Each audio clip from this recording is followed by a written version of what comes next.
Hello and welcome back to the channel. Let's try and get another one of these Gambling Low Ebbs done. This will be Gambling Low Ebbs Part 3.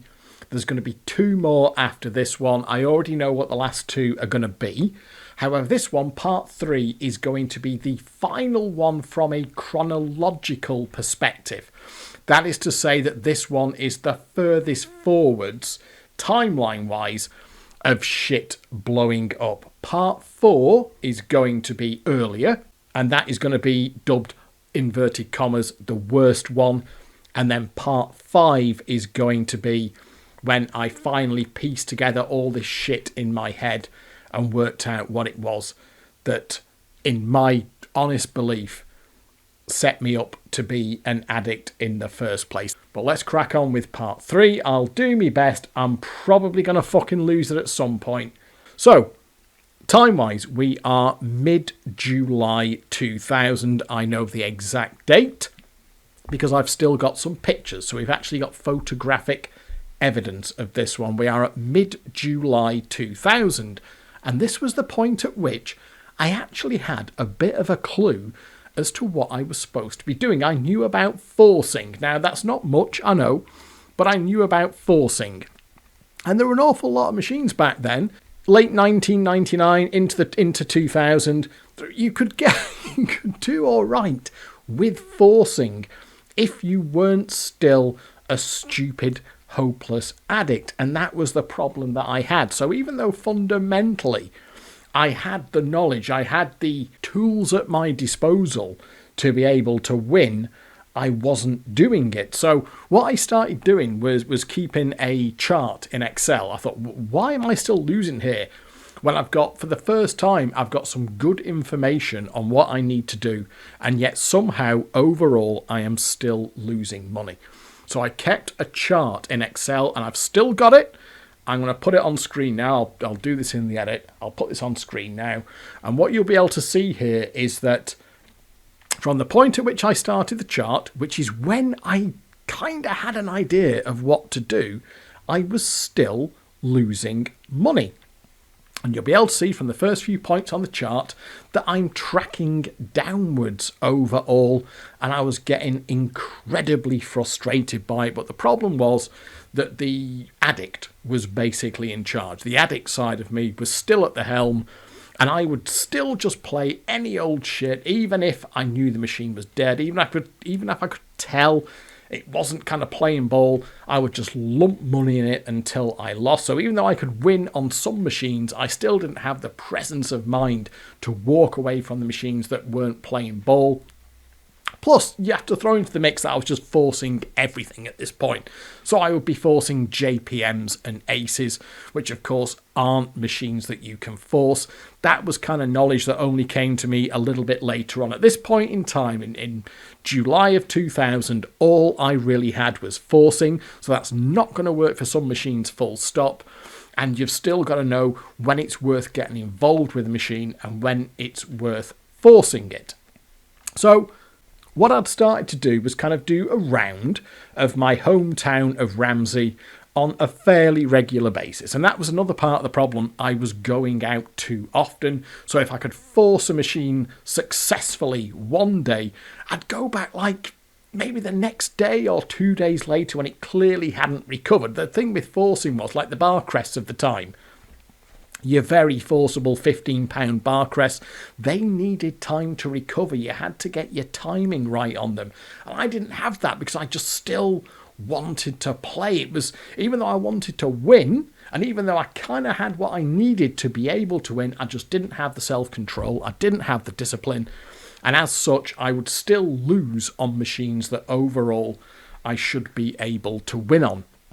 So I was getting very, very frustrated. You can see by the first few points on the graph there that I was still losing overall. I will mark on the graph the point at which this incident, if you will, occurred. And as you can see, it was when I was losing. It was when I was on a bit of a losing streak. And in a way, it kind of made it worse because when I was losing my shirt, it was kind of just like a clueless punter.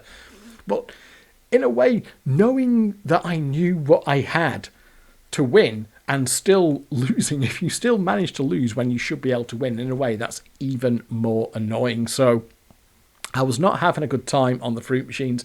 I was spending far too long in the pub. That was the other thing. Going out, drinking, playing fruit machines, and overall, for every win, there were a couple of losses. So it was not positive territory overall. And it all came to a head on this particular day in mid-July of 2000. And it was a Saturday. Now, at the time, Mrs. Degsy's parents, they owned a business in Ramsey called the Shoe Tree, which was a shoe shop. I've mentioned it on the channel before. This was their own business. They owned the entire building, and above the shop, now that the shop basically occupied the cellar and the ground floor, and above that were another 2 floors, which we referred to as the flat. But if you think about it, a flat is normally just on one floor. We called it a flat because it started 1 floor up. It was basically a house that started on the first floor. So you had the first floor and the second floor. They were the house, and me and Mrs. Degsy were living there. We were paying rent, but it was far below the market value for what you would pay for a property like that. Mrs. Degsy's parents had never rented it out because the properties weren't properly separated. So the business was not separated from the residential side above. You know, they shared the same electricity supply, they shared the same heating system, all that kind of thing. And they just never wanted to rent it out. But they were happy to let me and Mrs. Degsy live there. And we were paying a nominal rent of about half the market rate at the time. So we were living above their business. And Mrs. Degsy would work in there. She did some shifts basically in her mum's shop.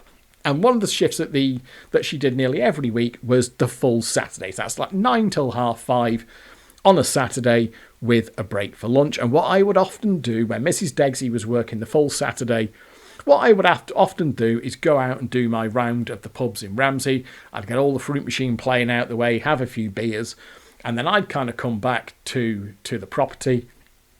After I'd had my session out, Mrs. Degsy would finish work. She'd kind of have a shower, get changed. So we could go out, go for a few drinks, play some pool, put some money into the jukebox, and then we'd often go out and get a meal after that, an Indian or a Chinese. We'd sit in somewhere and we'd have a nice evening together. And from my perspective, there'd be no need to play the fruit machines because I'd already got all that shit out of the way. And so it was on this Saturday. That was the plan. The idea was that Mrs. Degsy was working. I'd go out, I'd do my pub fruit machine thing, I'd come back about the time that Mrs. Degsy was finishing work, and then we'd go out together. But it didn't go according to plan. On this particular day, I just had a really bad run. I couldn't catch a break on anything. So what was tending to happen was that the machines that I could force or that I did know how to play, I would hopefully win on, and then the machines that I was still shit on, I would lose on, and one way or another they would almost balance each other out. It didn't really happen, of course, because I was still losing overall, but this day was just a massacre. I couldn't win on a fucking thing. That comes down to the fact, of course, that I was going out too often, I was hitting machines too often, so pretty much everything, the whole fucking town was on its arse.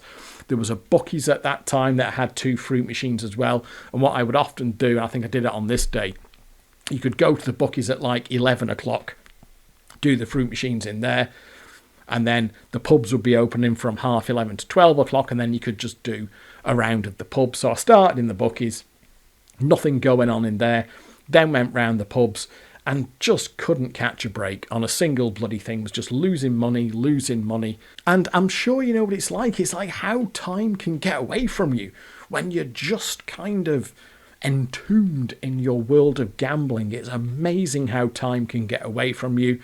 And the hours were just rolling by. So I was getting drink after drink, going to pub after pub. And this is when pubs, it's not the same these days, but back then, pubs were everywhere. There were so many pubs in Ramsey. They all had fruit machines. I've covered that before in the video, The Death of the Fruit Machine. It's very, very different now, but back at this point in time, the year 2000, there were far more pubs in Ramsey, and they all had fruit machines. And it was before the random £500 had started to come in. So the afternoon got away from me, and it got to the time at which I should have been going back to the shop that we were living above to meet up with Mrs. Degsy so that we could go out for the evening. But I was still in the pub playing the fucking fruit machines. And she rang me on my mobile phone. I got a mobile phone at the back end of 1999. One of the very early Nokia, the big fucking brick things that you had to carry around with you. Had some fair heft to them. You could probably club a man to death with Nokia phones from back in the day, if you were minded to. And she rang me on my mobile phone because I was still in the pub when I was supposed to be back at home, meeting up with Mrs. Degsy, ready to go out for the evening. And she was like, where are you? Are we ready to go out? And yeah, I won't be long. I'm just on the pub. I'll be back shortly. And she was like, well, okay, I'm nearly ready to go out. If you could get back soon, that'd be nice. Yeah, don't worry. I won't be very long. Just give me a little bit more time. And it was kind of understood. She knew what I was doing. She knew that I was out at the pub playing fruit machines, kind of getting it out of my system. But I at least had the decency to get back home in time for us to do what we were supposed to be doing of an evening. But on this occasion, I was still stuck at the pub. I was on a bad run. I was just losing money. Couldn't hit a win on anything. So as I finished up in the pub that I was in, finished my drink, I then made the stupidest decision to actually go to another pub. It was like the last chance saloon. I'd been round every pub in town. I'd not hit a decent break on any machine anywhere in town.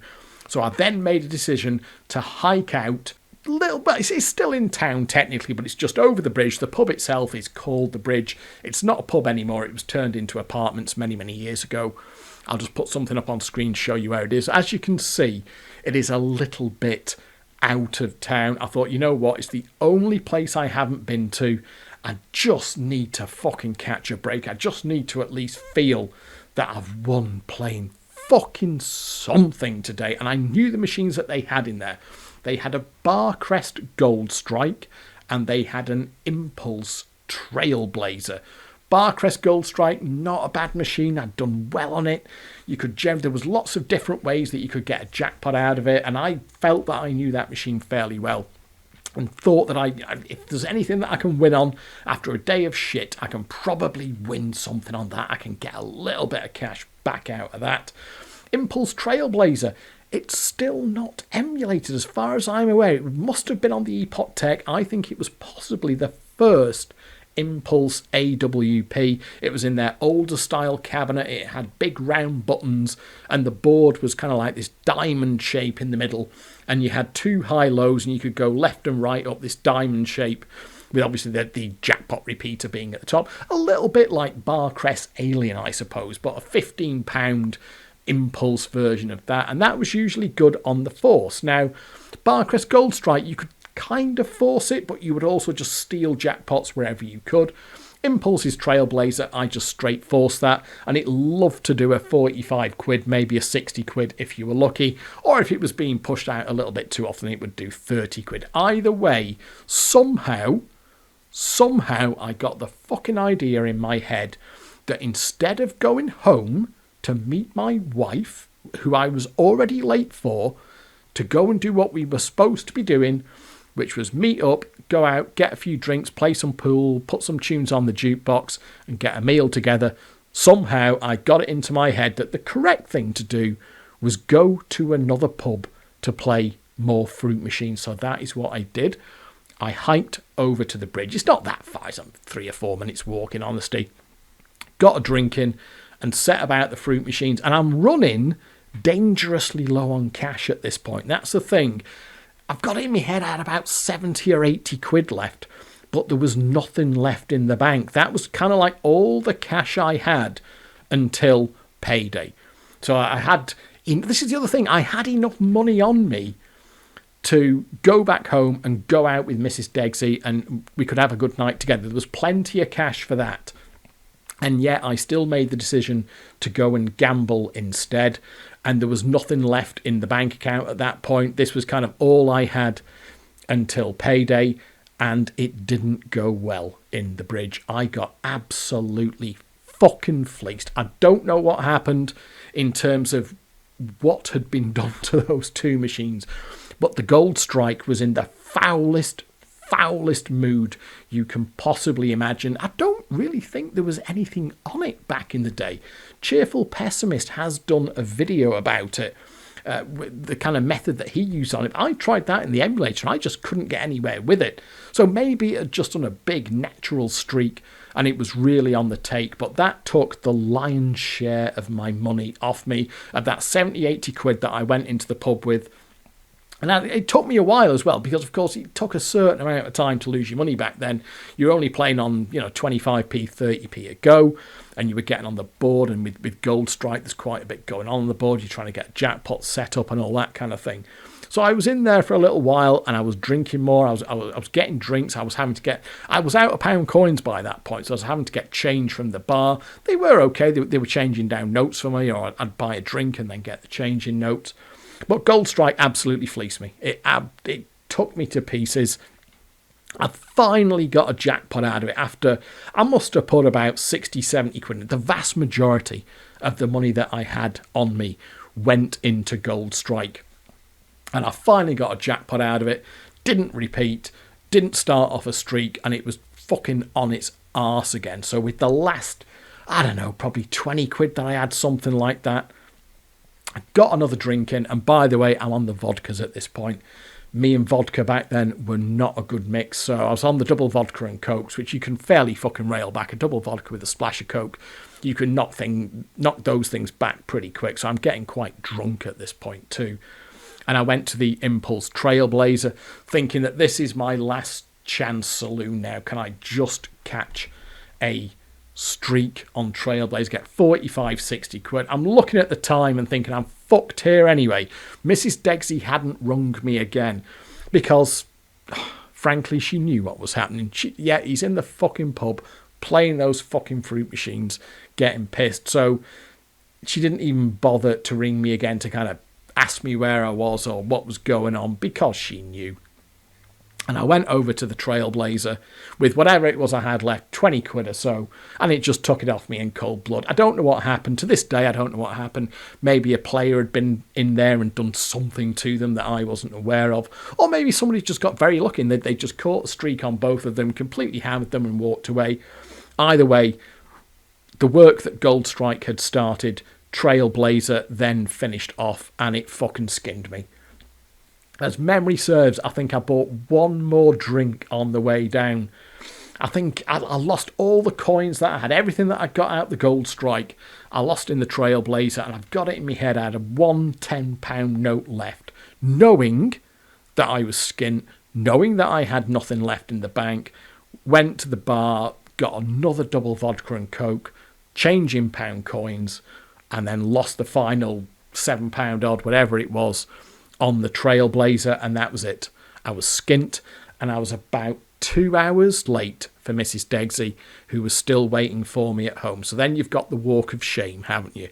So I had to walk back over the bridge, back into Ramsey, back to where we lived, and I am feeling like shit. I mean, I honestly had no idea what I was going to do, because this was the whole thing. Part of the reason that Mrs. Degsy was tolerating me going out on the fruit machines, and my line was, because bearing in mind this has been going on for all the time we've been together, which is some 6 years at this point, my line was, don't worry, I know how to play these things now.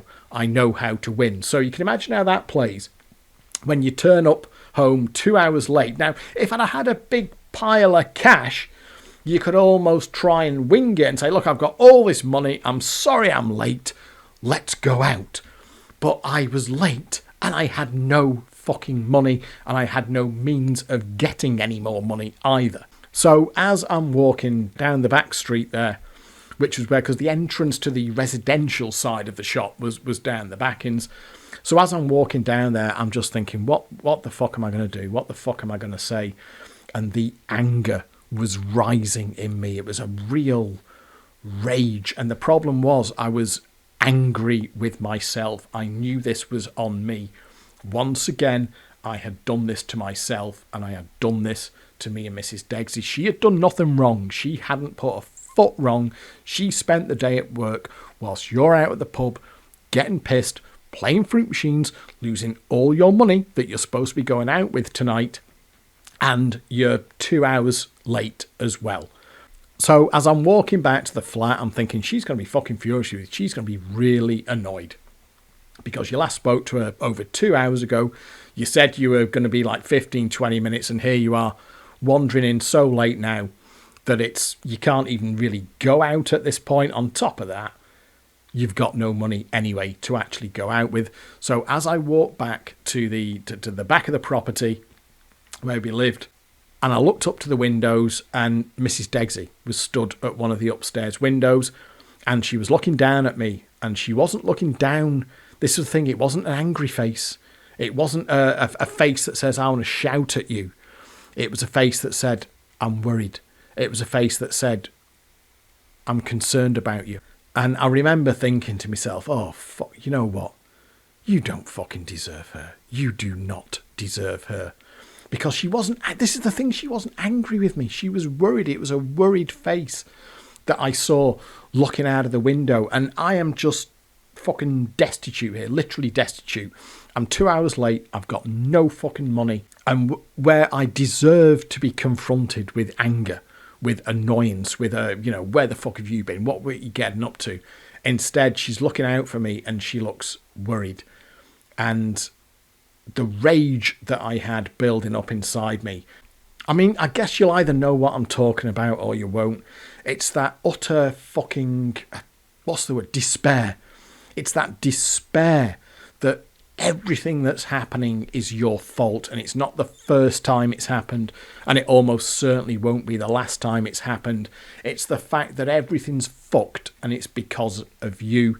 And it's a pattern of behaviour that you just keep on repeating. It's a cycle of destruction that somehow you can't break. And there was something about the fact that after that first phone call to ask where I was, Mrs. Degsy hadn't rung me again because she knew what was happening. She knew what the score was. She knew it wasn't worth asking me what you're doing, why you're late. She knew it was because I was at the pub playing fucking fruit machines, getting pissed. Add on the fact that I'd railed back a few double vodkas in the bridge whilst I lost the last of my money. And I had this pent-up anger, this pent-up rage inside me that was going to fucking have to go somewhere. And I thought, well, I can't go up there. I can't go up into the flat because the mood that I am in, that is not going to go well. And I got to say, never, ever, ever have I laid a finger on Mrs. Degsy, but you know, it's like if you go up there now, this is just going to turn into a shouting match. And the truth of the matter is that Mrs. Degsy hasn't put a foot wrong. This is on you. This is your fault. You have done this. You have to own this situation that you've created. And the problem is there's this pent-up ball of rage inside me that is going to have to go somewhere. I'm thinking, well, I can't go up there. I don't want to have an argument. I don't want to start shouting because this is not her fault. And I remember just looking around, and the thing is, in the back of the yard there, at the back of the shop, there was basically a wide kind of concrete yard, plenty of space to park two cars. And during the day, there would be one of the ladies who worked at the shop would park there. Mrs. Degsy's mum or dad would sometimes park there. But at this time of night, of course, there was just my car parked there in one of the spaces by itself. And I thought, this is going to have to go somewhere. I'm going to have to let this out before I talk to anyone again. So you've got my car there in the yard. And what there were around the corners of the yard, there were a few kind of rocks and stones and that kind of thing. So what I did is, as an alternative to going up the stairs and going into our home, what I did was I picked up one of the rocks that was lying around the side of the yard and started smashing the fuck out of my car. Got hold of this rock, and bearing in mind, I've just got it. It's quite a warm summer's day at this point. I've got a t-shirt on. I've got jeans on. I grab a rock and I just start putting through every single window of my car. Smash, smash, smash. Climb up onto the bonnet. Smash, smash into the fucking windscreen with this fucking rock. Climb up onto the roof of the car, going down the side, smash. into the door window, smash into the fucking window on the hatchback, kicking the fuck out of my own car with a rock. Obviously, there's glass flying everywhere. I'm catching myself on the windows. Guys, I'm fucking keeping a good hand of this rock. I'm not going to fucking let this rock go. This is my rock, and I'm going to smash the fuck out of my car with this rock. So I'm going through the windows time and time again to make sure every fucking little bit of glass is gone. Smashing the windscreen time and time and time again. It takes quite a lot of force, quite a lot of impact to put a fucking windscreen through properly in a car. As I found out, knocked the windscreen right into the car. Then I start jumping up and down on top of the roof like some fucking caveman, jumping up and down on top of the bonnet. At this point, even the little courtesy light in the roof of the car has dropped in and it's hanging by its wire, and kind of kept this up for a few minutes until every single bit of glass in that car, every single window was smashed to fuck, the roof was caved in, the bonnet was caved in. And this is my car. This is my own car that I've done this to. But it was the only thing that I could think of. It was the only thing that my rational brain could say, don't go up there because this is on you. If you go up there, there's going to be an argument. It's nothing to do with Mrs. Degsy. It's not her fault. This is you fucking up again. And the rage had to go somewhere.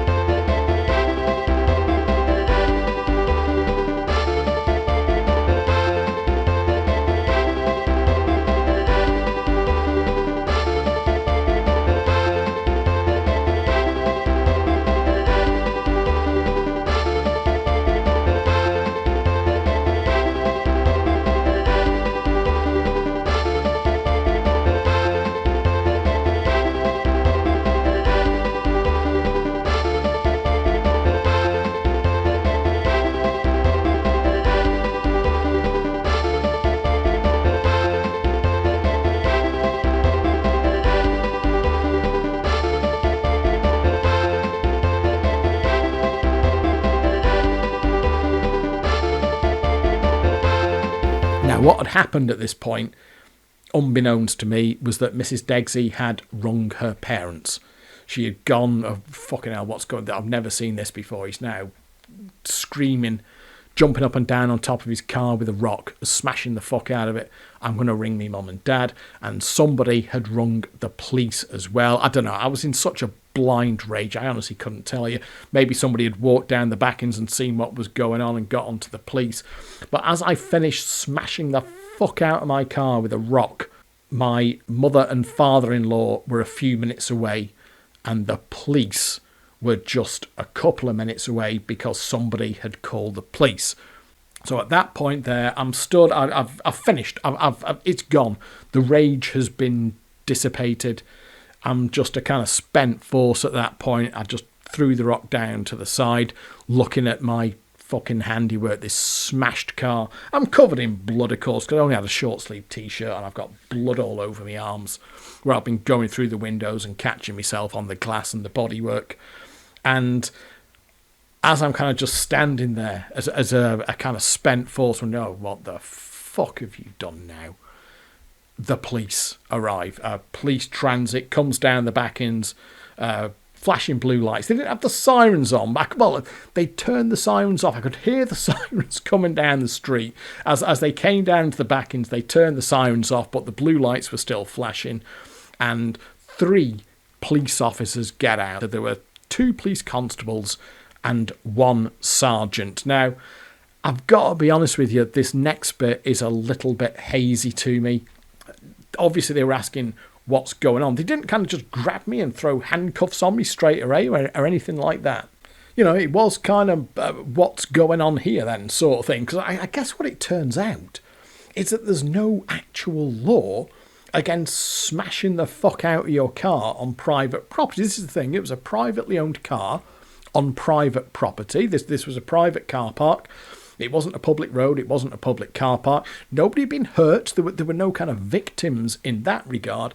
It was just me stood next to a fucking trashed car with a rock that I just discarded, albeit looking in a little bit of a fucking state and covered in blood. So they were asking me what was going on, and I can't, I don't want to make shit up on these videos. So I was like, I've just smashed my car up or whatever. Well, okay, why have you done that then? They're very, very good, the police on the Isle of Man. You know, we have a very, very low crime rate over here. We have a fantastic prison. We've got an incredibly low reoffending rate, and we've got a police force that's like the old-fashioned, you know, people in the UK kind of pine for, was this kind of connected community police force. We've still got that over here. So it wasn't just all about fucking whacking me over the head with a truncheon and getting cuffs on me. It was trying to understand what the situation was, bearing in mind that there's no obvious victim. It's just me stood next to my car. I wasn't in much of a mood for chatting to them, and I was really quite drunk as well. I can't really, like I said, I don't want to make shit up. I can't really remember the details of it, but I wasn't giving them much information, but I wasn't being, you know, kind of naughty either. So there was almost a semi kind of standoff at that point when my mother and father-in-law turned up as well. They'd been obviously called by Mrs. Degsy, so that they kind of hightailed it down there in their car, and they arrived on the scene as well, and they're presented with this sight at the back of their business, which is a car which has had the fucking shit smashed out of it, and I'm stood there kind of semi-remonstrating with the police covered in blood. And I think at that point Mrs. Degsy sort of came down the stairs at the back of the property to kind of join her mum and dad. Obviously questions were being asked of me. I've got to be honest with you, my rational brain at this point had just gone, and my sort of anger started to rise again. Not anger with the people around me. They were doing nothing wrong. It just anger with myself. This absolute sense of, I'll use that word again, that sense of despair with what it is I had done. Because all my sort of anger and my adrenaline had gone. I was just looking at the fucking state of what it was that I had left behind, the mess in front of me. And what I kind of didn't realise at the time, it kind of sort of replayed it through in my head later on. What had happened was that of the 3 police officers that had got out of the transit, there were 2 of them. There were 2 constables who were dealing directly with what was going on, and there was a guy who was stood out slightly to the back, not doing anything, but obviously just observing, and he was a sergeant. So my in-laws at this point were getting involved. You know, what the bloody hell's going on? What's this? Are you all right? You know, to their daughter, are you okay? Yeah, I'm fine. Nothing's happened to me, kind of thing. One way or another, something was said to me, or a question was asked of me. Can't really remember. But something that started to get me a little bit excited again. I started raising my voice. I started shouting. And one of the police constables said to me, look, you need to calm down. You really need to calm down, or you are going to get arrested. Can you please lower your voice, or we're going to have to arrest you? And something inside me, not for the first time that night, something inside me fucking went again. Me fucking head went again. It had gone once already, but I just fucking trashed my own fucking car. And it went again. It's even though these police officers were doing their level best to like diffuse this situation and not, you know, they were well within their rights. They were well within their rights to just get their fucking truncheons out, whack me over the fucking head, put me in cuffs and throw me in the back of that fucking van. But they weren't doing that. They were saying, look, you really need to calm down, sir, or we will have to arrest you at this point. And I'm fucking no word of a lie. I do remember this. No word of a lie. I then go up to the side of this police transit van and I start bashing my hands against the side of it. Bang, bang, bang, bang. What do I have to do? Bang, bang, bang. To get arrested. Bang, bang, bang. Can you imagine the fucking state of it? The fucking state of it. And at this point, the police officer, the sergeant, who had been watching the whole thing from the sidelines, he then stepped in. He stepped in quickly and decisively. And I think that man may have changed the course of my life nearly 20 years ago. Because, of course, you know, a conviction, a criminal conviction, whatever it may be, that's not good for you. And I've never had one, and I avoided one on this occasion when I could probably have got it.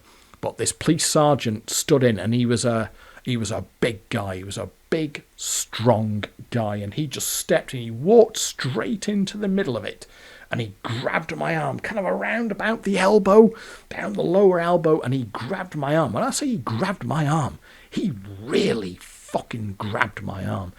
Hard, properly hard, and he dragged me off round the back of the van, kind of round a little sort of culvert kind of thing, which was out of view of the main kind of scene where the other officers and my mother-in-law, my father-in-law, my wife were. Dragged me back behind there and then pulled me in very, very close and said, now you calm this shit down right now, or you are going to go into the back of that van, you will go into the fucking cells, and you'll be up in court on fucking Monday. Now think about it.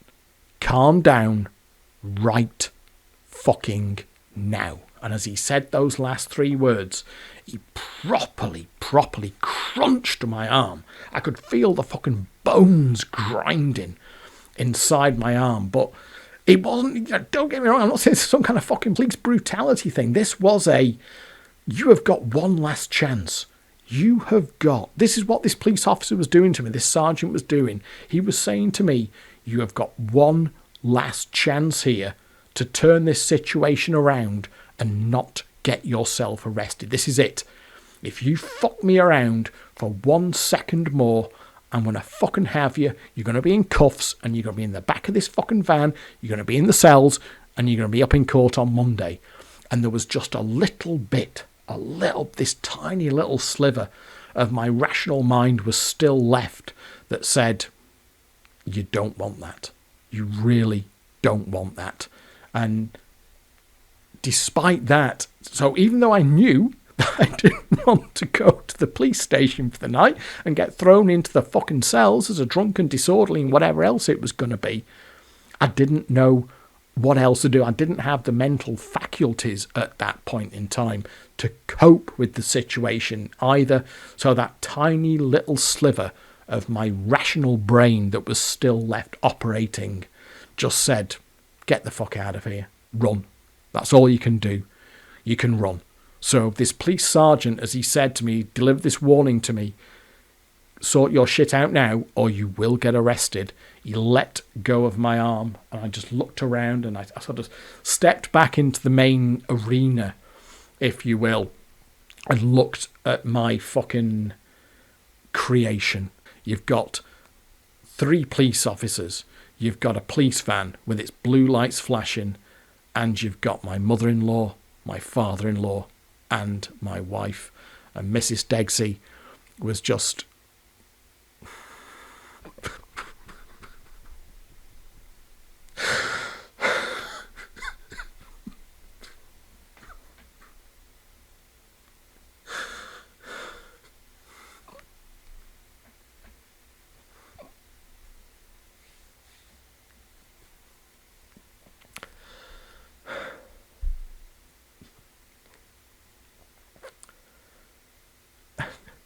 And she's looking at me. And even then, it's a face of compassion. It's a face of caring. It's not, what the fuck are you doing, you fucking shitbag, fuck you. It's just, and because this is how she is, this is who she is, it's like, what can I do to help? You know, it's what is this pain inside you? Because she knew that this wasn't the whole me. You know, this is I was not into the business of smashing my fucking car up and getting the police call, but once in a while this fucking shit would explode. It was this sense of a hopelessness, this sense of despair. Thinking, fucking hell, is this me? Is this always going to be me? Because like 6 years ago, you could kind of make excuses for it, but now you're married, you're in a stable relationship, you've got a job, you've got a properly good job for the first time, and yet this shit is still happening. And I remember just this sense of looking at this fucking grim tableau of what I'd created. police, my in-laws, my wife, my fucked car. I'm covered in blood. I've got no money, and it's all down to me because of gambling addiction, because I couldn't control my addiction. I was too weak to control my addiction, and I didn't have the faculties, the capability at that point to cope with it. So the last little rational bit of my brain that was left just said, you can't deal with this now. Get out of there. Just run. Just run. So as the police sergeant was standing back, and he was ready. So, okay, I don't know what this little fucker's going to do next, but whatever it is, I'm ready. And all I did was just turn around and run. I just ran away from everything, down the backings, out into the street. And my father-in-law shouted off after me, "That's right, run, you little bastard." And I mean, can you fucking blame him? He's just defending his daughter. He's standing up for his daughter.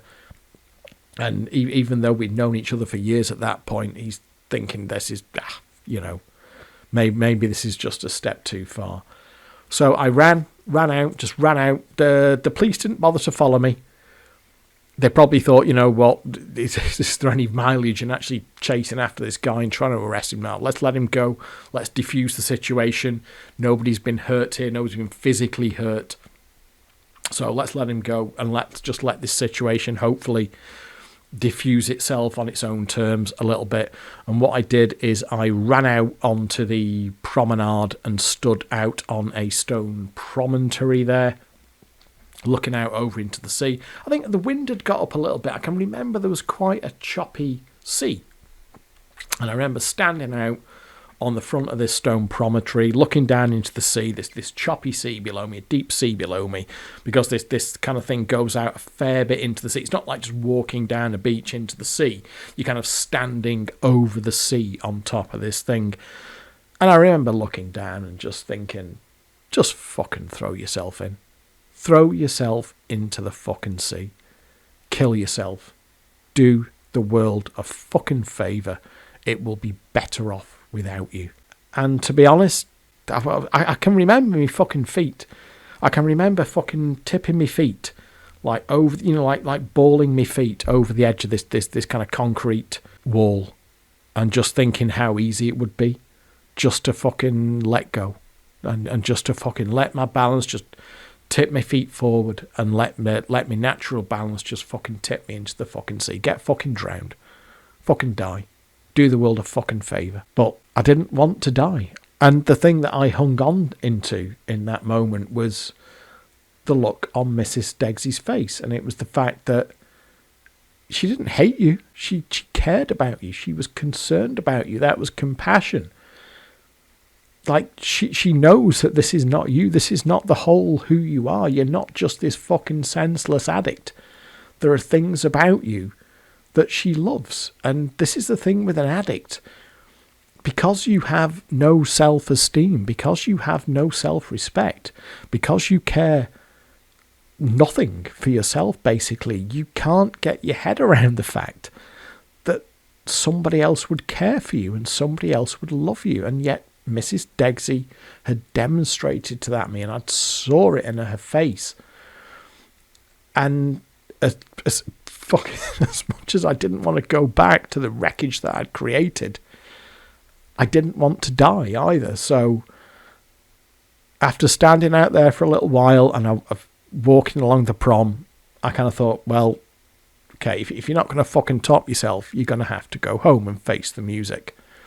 So I walked back home. It was probably about an hour later at that point. The police had gone. Mrs. Degsy's mum and dad had gone, and it was just Mrs. Degsy herself there. And we talked through what had happened. Wasn't comfortable, of course. All I could do was apologise. I tried to explain what had happened. And I was very much aware of the fact that I was going to have to talk to her parents the next day as well. So at that point, I've got to be honest with you, I was just kind of exhausted. I was, kind of sobering up, but it's like after you had a whole fucking skinful of alcohol, you're kind of sobering up, but you're exhausted as well on top of everything else.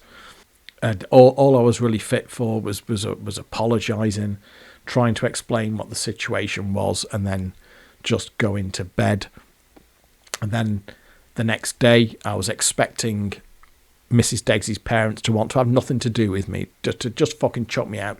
You know what? You're not living in our house anymore. Get the fuck out, sling your hook. But they didn't do that. Again, it was compassion. It was empathy. It's, what's the matter? Can we help you? Is there something going on that we can help you with? It wasn't the anger and the rejection that I was expecting. It was like, you know what? You're our son-in-law. We care about you. We want you to be happy, and you're obviously not happy. Please talk to us. What's going on? Well, I won't go into the deep details here, but in essence, I was expecting from that blow up. This is the thing when you're an addict, you almost try and preemptively blow things up. You expect the worst to happen because you don't care about yourself. You have a hard time getting your head around the fact that other people may care about you, and therefore you don't understand the impact that your actions can have. Because I know it sounds incredible, and it is, of course it is, incredibly selfish. The actions of an addict are incredibly selfish, but you don't rationalize it properly because you don't give a fuck about yourself. You don't get it through your thick fucking skull that other people might actually care about you and they might give a fuck. And what I learned, and this is why this is the last one of these chronologically, because that is what I would say is the last proper full thermonuclear blow up of my addiction days. It was in July 2000, and when I was expecting, deserving even, to get fucked off by Mrs. Degsy and my in-laws, the exact opposite happened, and they all reached their hands out to me and said, what is your pain and how can we help you? And in the aftermath, it was my responsibility. I had to get the car towed away, and the pictures that I took, the pictures that you've already seen, I took the next day, went out the following morning, taken with a very early, by the way, digital camera back in the year 2000, when digital cameras cost about £64 million and had a resolution of like 0.5 megapixels. But they were pictures that I took the next day to document it,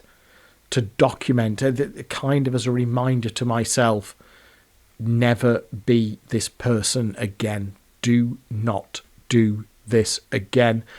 And I still, from time to time, I've got to be honest with you, I still look at these pictures just to remind myself, this was you.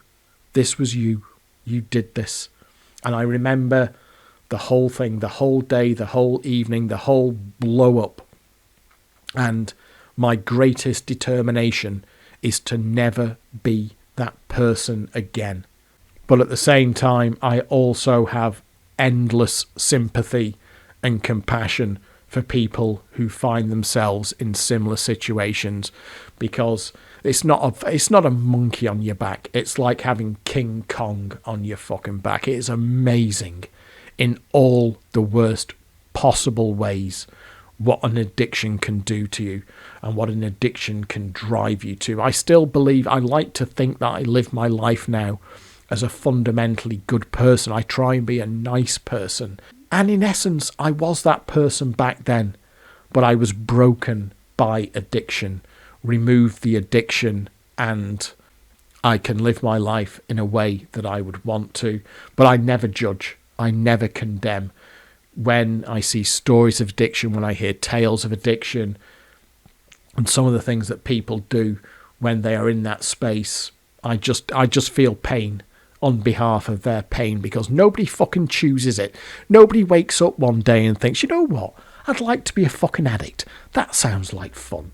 Pissing off everyone around me, pissing off my friends, pissing off my family, living my life just from one day to the next, feeding whatever addiction it is. Nobody fucking chooses that as a lifestyle choice. It creeps up on you and it takes you over, and before you know it, you are in its grasp and you do not know what you can do to get rid of it. And I was so lucky to have the love and caring of the people around me, my friends and my family, who were able, between them, to give me a different way to live my life. So, you know what? I think that'll about do it for this one. There's fucking 2 more of these to come, I'm afraid. And the next one is Gambling Low Ebbs Part 4 is going to be the worst one. And Gambling Low Ebbs Part 5 is going to be the point at which I kind of worked out. I think the tagline for that video is going to be the source of the pain. That's what I've got in my head. I have been working this through. I've been working this shit through in my head for months of how to do it. I've got to be honest with you, these are not the easiest videos to make. I don't particularly enjoy them. All that said, let's do the standard fucking outro. Thank you very much for watching. I hope you have enjoyed this video, and I will catch up with you next time. I hope it's at least sounded good, because I am using my fancy new mic here down in the front room, so hopefully all this fucking misery will at least be clear and well recorded. But that's it for this one. Thank you, and goodbye. So this is it. This is where I ran out to, along this promontory here. As you can see, it makes part of the entrance into Ramsey Harbour. We have a lot of fishing vessels and freight boats coming here. In years gone by, Ramsey also took in passenger boats as well, but we haven't had any passenger boats in Ramsey for quite some time now. I have picked the right day for this. Fucking hell, I'm pretty sure that this phone is, what is it, IP35 waterproof certified or something. I hope it is, because I'm fucked otherwise, because it's getting soaked, as am I. So now the sea is actually quite calm today. You can see there's not really much in the way of chop or anything like that, but on the night in question the wind had got up quite a bit, so the sea was actually quite rough. And what I did, fuck me, I am getting soaked. The wind is behind me and it's pissing it down, and my legs are drenched already. Got my good coat on though. As you can see, it's actually a fair bit from the shore at this point. I can hear the sea sloshing around underneath me. Could have picked a better day to do this, but I thought I'd get it done while it's fresh in my head. It's just the morning after I made the main recording, so I thought I'd get this done while it's all still kind of fresh in my mind. Could have done with it being yesterday when it was still the heat wave. But there we are, them's the breaks. So, came right out to here and stood, and I'm not going to do it today because I'll probably fucking fall in. Stood there, and that's when you can see that's straight into the sea below. You're a fair way out there, and as you can see, if you went into the sea there, you've just got solid stone walls either side. There is a ladder down there, but if you go into that sea, cold sea, rough sea, that's probably going to be the end of it. And that was where I was stood on that, just balling my feet a little bit underneath me, kind of almost feeling like if I fell in, that'd be all right. I think that's going to be it. There's Ramsey over there. It's a fucking horrible day today. That's Ramsey over there, so I'll walk back to my car. Fuck me, I am soaked to the bastard skin. Good call on when to do some bloody location filming, Degsy. Whew. Right, well, that'll about wrap this one up.